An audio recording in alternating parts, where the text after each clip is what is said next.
بسم اللہ الرحمن الرحیم۔ جماعت سال اول۔ عزیز طلبات، حصہ غزل میں ہم پڑھ رہے تھے مومن خان مومن۔ آج ہم اس کی دوسری غزل کریں گے۔ ٹھانی تھی دل میں اپنا ملیں گے کسی سے ہم، پر کیا کریں کہ ہو گئے ناچار جی سے ہم۔ ٹھانی تھی، پکا ارادہ کیا تھا، ناچار مجبور جی سے دل۔ اب جی سے کا مطلب کیا ہے؟ دل کے ہاتھوں۔ جی عزیز طلباء، دیکھیں غزل کا جو ہے یہاں پہ اس غزل کا ایک واقعی پس منظر ہے، اور وہ یہ ہے کہ مومن خان مومن جو تھے حضرت شاہ عبدالعزیز دہلوی اور ان کے خاندان کے عقیدت مند تھے، اور سید احمد شہید کو اپنا مرشد سمجھتے تھے۔ ان کے دوست فضل الحق جو تھے خیر آبادی بھی شاعر تھے، اور ان سے ان کی گاڑی چھنتی تھی۔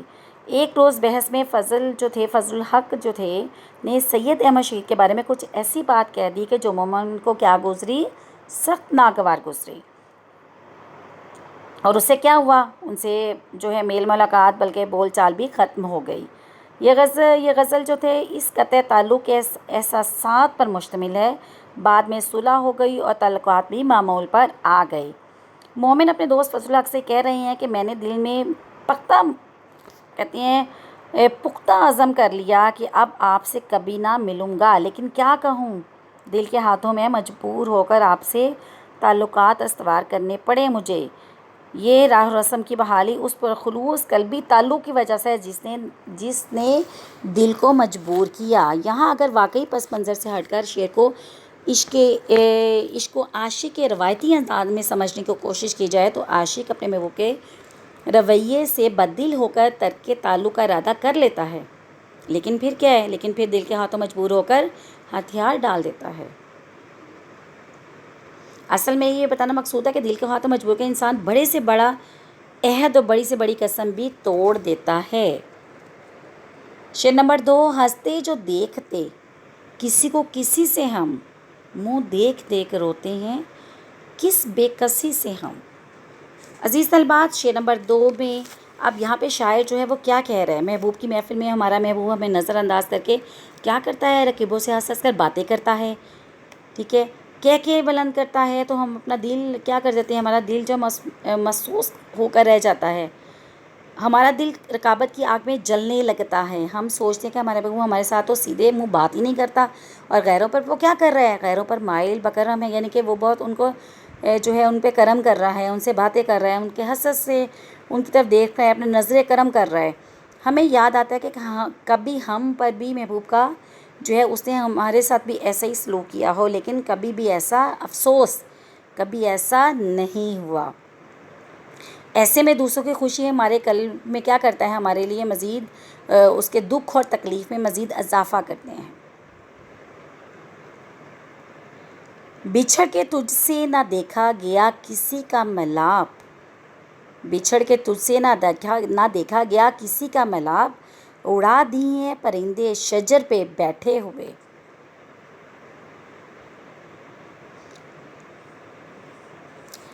شعر نمبر 3۔ ہم سے نہ بولو تم اسے کیا کہتے ہیں بھلا، انصاف کیجئے پوچھتے ہیں آپ ہی سے ہم۔ اب یہاں پہ شاعر کیا کہہ رہے ہیں؟ عاشق اپنے محبوب پر جان چھڑکتا ہے، اس کے ناز اٹھاتا ہے، سو طرح سے اس پر فدا ہوتا ہے، لیکن محبوب کی بے رخی بے مروتی سے جو ہے بے مروتی نہیں جاتی۔ وہ رقیبوں سے ہنس ہنس کر باتیں کرتا ہے، ایسے میں عاشق کو شکایت کرنا چاہتا ہے، لیکن محبوب اسے جو ہے وہ بالکل خاطر میں نہیں لاتا، اس کو ڈانٹ کر کہتا ہے کہ اجی ہم سے نہ بولو۔ اس پر بھی عاشق مایوس نہیں ہوتا، بلکہ اسے امیدوں کا مرکز بنائے رکھتا ہے، اور کہتا ہے کہ آپ ہم پر نظر اتفاق کیوں نہیں کرتے، ہمیں گفتگو سے محروم رکھتے ہو، ہم سے بات چیت نہیں کرتے، آپ ہی کو مصنف بنا کر آپ سے انصاف کے طالب ہیں، یعنی کہ آپ ہی کو منصف بنا کر آپ سے انصاف کے طالب ہیں۔ اس کا دیکھیں دوسرا مفہوم ذرا مختلف ہے کہ عاشق و محبوب کے انداز مخاطب تم ہم سے نہ بولو پر اعتراض ہے، اور کہتا ہے کہ انداز گفتگو کیسا ہے، آپ خود انصاف کریں، کیا یہ رویہ جو ہے یہ درست ہے؟ ہر ایک بات پہ کہتے ہو تم کہ تو کیا ہے، تم ہی کہو کہ یہ انداز گفتگو کیا ہے۔ پھر جب دو دوستوں یا عاشق محبوب کے نے جنم جنم میں ساتھ نبھانے کی قسمیں کھا رکھی ہوں، ایسے میں کسی چھوٹی سی رنجش پہ یہ اندازہ اختیار کر لینا عاشق کے لیے یقیناً تکلیف دہ بات ہے۔ دوسری طرف عاشق کے اخلاص اور سادگی یہ عالم ہے کہ وہ محبوب کے رویے کی خود اسی سے شکایت کر رہا ہے، بلکہ اسے احساس دلا رہا ہے کہ داغ دلی کے ہاں بھی کچھ ایسی ہمیں شکایت ملتی ہے، وفا کریں گے، نبھائیں گے، بات مانیں گے۔ تمہیں بھی یاد ہے کچھ یہ کلام کس کا ہے، کس کا تھا؟ تمہیں بھی یاد ہے کچھ یہ کلام کس کا تھا؟ جی عزیز طلباء، شعر نمبر 4، بیزار جان سے جو نہ ہوتے مانگتے، بیزار جان سے جو نہ ہوتے مانگتے، شاید شکایتوں پہ تیری مدعی سے ہم۔ جان سے بیزار ہونا، زندگی سے تنگ آنا، شاید کا مطلب گواہ ہے، مدعی کا مطلب ہے دعویٰ کرنے والا، مراد اس سے رقیب ہے یا مخالف ہے۔ جی عزیز طالبات، اس میں دیکھیں اوپر والے اشعار میں ہمیں عشق و عاشقی کے جو ہے بڑے خوبصورت سے وہ جو ہے شاعر جو ہے بڑے سادہ سے الفاظ میں عشق و عاشقی کے معاملات جو ہے جو وہ پیش کر رہا ہے، بتا رہا ہے۔ اور آپ کو پتہ ہے مومن خان مومن کے ہاں جو ہے اس عاشقی کے جو جذبات ہمیں ملتے ہیں، لیکن ہم نے جو ہے وہ کیا ہے بڑے پاکیزگی میں ہے، کیونکہ درویش پن انسان تھے، سادہ بھی زندگی بسر کی اور کچھ لگاؤ بھی بزرگان دین سے تھا۔ اب یہاں اس شعر میں کیا کریں، شعر نمبر 4 میں فراق کے صدمے سے ایسا کر محبوب کی بے رخی اور بے اتنائی کے سبب عاشق میں جان سے عاجز اور بیزار ہو چکا ہے، اس کو جینے کی چاہت ذرا نہیں رہی۔ دوسری طرف رقیب بدگمانیاں پیدا کرنے کے لیے محبوب کے کان مسلسل بڑھتا رہتا ہے اور عاشق سے بدظن کرنے کے لیے شکایت کے دفتر کھول دیتا ہے، جس سے محبوب عاشق اور صادق سے ناراض ہو کر اور زیادہ بے رخی کا رویہ اختیار کر لیتا ہے اور اسے سزا دینے کی ٹھان لیتا ہے۔ عاشق کہتے ہیں کہ اگر ہم جان سے بیزار نہ ہوتے تو اپنے اوپر لگائے گئے الزامات کے سلسلے میں رقیب سے کوئی موقع کا گواہ طلب کرتے، اور ظاہر ہے مدعی یا رقیب ان جھوٹے الزامات کا کوئی گواہ نہ پیش کر سکتا، اور اس طرح ہماری جان بخشی ہو جاتی۔ لیکن ایسا تو ہم اس صورت میں کرتے ہیں نا جب ہمارے اندر زندہ رہنے کی خواہش موجود ہوتی۔ ہمارا تو حال یہ ہے کہ ہم اپنی موت کے متمنی ہیں، یعنی ہم موت مانگ رہے ہیں، اور یہ موت اگر محبوب کے عشق کے سبب یا اس کے ہاتھوں آ جائے تو کیا کہنے۔ اس لیے ہم کوئی بیان صفاتی مرتب کر کے محبوب کے ہاتھوں مرنے کا سنہری موقع ضائع نہیں کرنا چاہتے۔ یعنی کہ یہاں پہ یہ دیکھیں، یہ وہ والا سلسلہ جو کہ ہمیں روایتی شاعری میں ملتا ہے کہ عاشق جو ہے وہ اپنے محبوب کے ہاتھوں مرنا بھی جو ہے وہ کہتے ہیں کہ اگر کیا ہے کہ وہ اپنے ہاتھوں ہماری جان جو ہے اگر وہ ہمیں اپنے ہاتھوں سے مار دے گا تو اس میں بھی وہ عاشق جو ہے وہ اس میں بھی خوشی کا اظہار کر رہا ہے۔ شعر نمبر 5، بے روئے مثل ابر نہ نکلا غبار دل، کہتے تھے ان کو برق تبسم ہنسی سے ہم۔ بے روئے من بغیر روئے، مثل ابر من بادل کی طرح، غبار دل من دل کی بڑاس، برق تبسم میں محبوب کے مسکرانے کو تبسم کی بجلی گرانے سے تشبیہ دی ہے۔ جی اس طرح اردو شاعر میں محبوب کے تبسم کو بجلی گرانے سے تشبیہ دیتے ہیں۔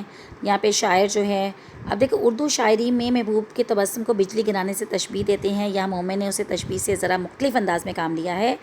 کہتی ہے کہ ہم مذاق میں محبوب کے تبسم کو برق تبسم کہا کرتے تھے، ہمیں معلوم نہ تھا کہ یہی بجلی کبھی ہمارے دل پر گرے گی، چنانچہ محبوب نے دل لگی سے یہ بجلی ہمارے دل پہ گرائی تو وہی اثر ہوا جو آسمانی بجلی کا بادلوں پر ہوتا ہے۔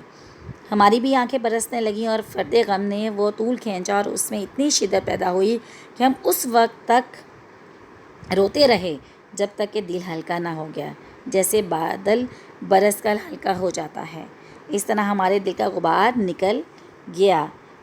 اس شعر میں برق غبار اور ابر سے صنعت مرات النظیر جو ہے اور روئے اور ہنسی جو تھے وہ کیا ہے، صنعت تضاد ہے۔ شعر نمبر 6 عزیز طالبات، کیا گل کھلے گا دیکھیے ہے فصل گل تو دور، اور سوئے دشت بھاگتے ہیں کچھ ابھی سے ہم۔ سوئے دشت کا مطلب ہے جنگل کی طرف گل کھیلنا، کا کیا ماجرا پیش آئے گا، انوکھی بات ہوگی۔ اب یہاں عشاء کے لیے عزیز طالبات بہار کی آمد جو جوش و جنون میں اضافے کا باعث ہوتی ہے۔ بہار کی آمد سے جیسے جیسے نئے برگ و بار آتے ہیں، پھول کھلتے ہیں، کلیاں چٹکتی ہیں، ویسے ویسے عاشق کا جوش جنون اس کا کیا ہونا شروع ہو جاتا ہے، بڑھنا شروع ہو جاتا ہے۔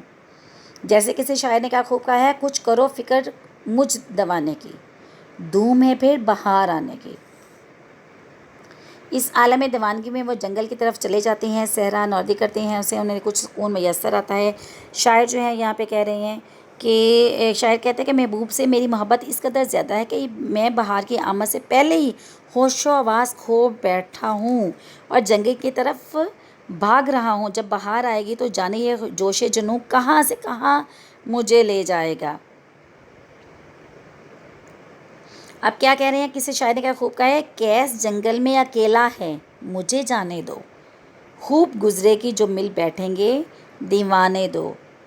گل کھلنا، فصل گل کے الفاظ کی صورت میں سنت مرات النظیر کا خوبصورت استعمال جو ہے شاعر نے یہاں پہ کیا ہے۔ جی عزیز طلباء، شعر نمبر 7، لے نام آرزو کا تو دل کو نکال لیں، مومن نہ ہو جو ربط رکھیں بدعتی سے ہم۔ آرزو خواہش ہونا، آرزو فضل الحق خیر آبادی کا تخلص بھی تھا۔ ربط واسطہ تعلق، بدعتی بدعت کرنے والے، سنت صلی اللہ علیہ وسلم سے جو ہے ہٹ کر دین میں اضافہ کرنے والا۔ مومن اپنے جو ہے مقتوں میں اپنے تخلص کا نہایت خوبصورت استعمال کرتے ہوئے، جس کی مثال یہ مقطع ہے، اس شعر کا ایک واقعی پس منظر ہے جو کہ مومن جو اس میں ہم پہلے بھی بتا چکے ہیں پہلے میں کہ جو فضل الحق جو تھے ان سے کسی نچا کی وجہ سے ان سے اختلافات ہوا، ان سے جو ہے ان کی ناراضگی چل رہی تھی اور ان کے جو ہے ان کے لیے یہ غزل کہی گئی اور جو ہے پھر وہ ان کے ساتھ ان کی صلح ہو گئی اور ان کا تعلق جو تھی وہ اس کو انہوں نے چھوڑ دیا۔ دوسرا مفہوم جو ہم کر سکتے ہیں اس میں یہ کیا تھا، میرے دل میں تو محبوب میں ہی محبوب ہے، اگر یہ دل کسی اور خواہش یا آرزو کو جگہ دے تو میں اس کو شرک سمجھوں گا اور دل کو نکال کے پھینک دوں گا، کیونکہ عشق کو دوئی پسند نہیں ہے۔ ہم محبت میں بھی توحید کے قائل ہیں فراز، ایک ہی شخص محبوب بنائے رکھنا۔ یہاں آرزو کا لفظ معنی ہے، ایک تو یہ کہ آرزو فضل الحق کا تخلص ہے، یعنی میں اس میں فضل الحق نام تھا اور جو تھا آرزو ان کا تخلص تھا، نہیں لوں گا کیونکہ وہ بدعتی ہے اور میں مومن ہوں۔ دوسرا یہ کہ محبوب کے سوا کسی اور کی آرزو اگر دل میں پیدا ہوئی تو میں دل کو سزا کے طور پر نکال باہر پھینکوں گا۔ جی عزیز طالبات، یہ الحمدللہ ہماری مومن خان مومن کی دونوں غزلوں جو ہے ہم نے ان کا مطالعہ کیا ہے اور اسے دونوں غزلوں میں جو ہے حسن و عشق کے معاملات جو ہیں ہمیں نمایاں ان کا عکس جو ہے نظر آتا ہے، لیکن اس میں ہمیں کوئی بھی جو ہے غلط بات یا اس طرح سے غلط بنا سے یہ کہ وہ حسن و عشق کے معاملات کو اتنی سادگی اور سلاست اور روانی کے ساتھ اور ایسے جذبات اور انسانی جذبات کو اس طریقے سے آپ کے سامنے رکھ رہی ہیں کہ اس میں واضح جو آپ کے سامنے جو ہے عشق و عاشقی کے معاملہ جو ہے واضح طور پر آپ اس کو سمجھنے کے قابل ہو جاتے ہیں اور جو وہ بات کہنا چاہ رہے ہیں وہ قاری تک آسانی کے ساتھ پہنچ جاتی ہے۔